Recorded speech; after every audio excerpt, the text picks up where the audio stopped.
How to unvoid invoice in Xero full guide. To unvoid an invoice in Xero, you need to follow a series of steps to restore the invoice to its original state. First, navigate to the Invoices section in Xero and find the voided invoice you want to unvoid.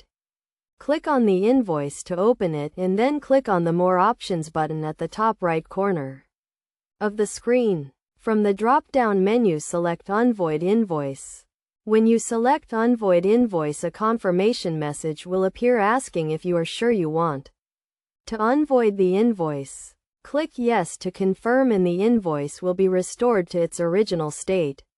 It is essential to note that you can only unvoid an invoice if you have the necessary permissions in Xero and if the invoice has not been part of a historical update. After unvoiding an invoice, it will be available for payment and can be sent to customers again.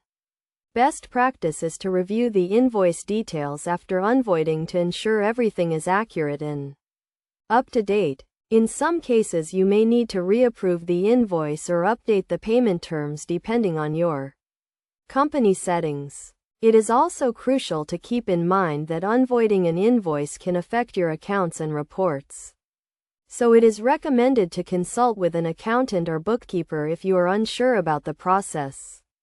By following these steps, you can successfully unvoid an invoice in Xero and get back to managing your finances efficiently. Remember to always double-check the invoice details after unvoiding to avoid any discrepancies or errors. In conclusion, unvoiding an invoice in Xero is a straightforward process that can be completed in a few steps. By understanding the process and following best practices, you can ensure that your invoices are accurate and up to date and that your financial records are in order.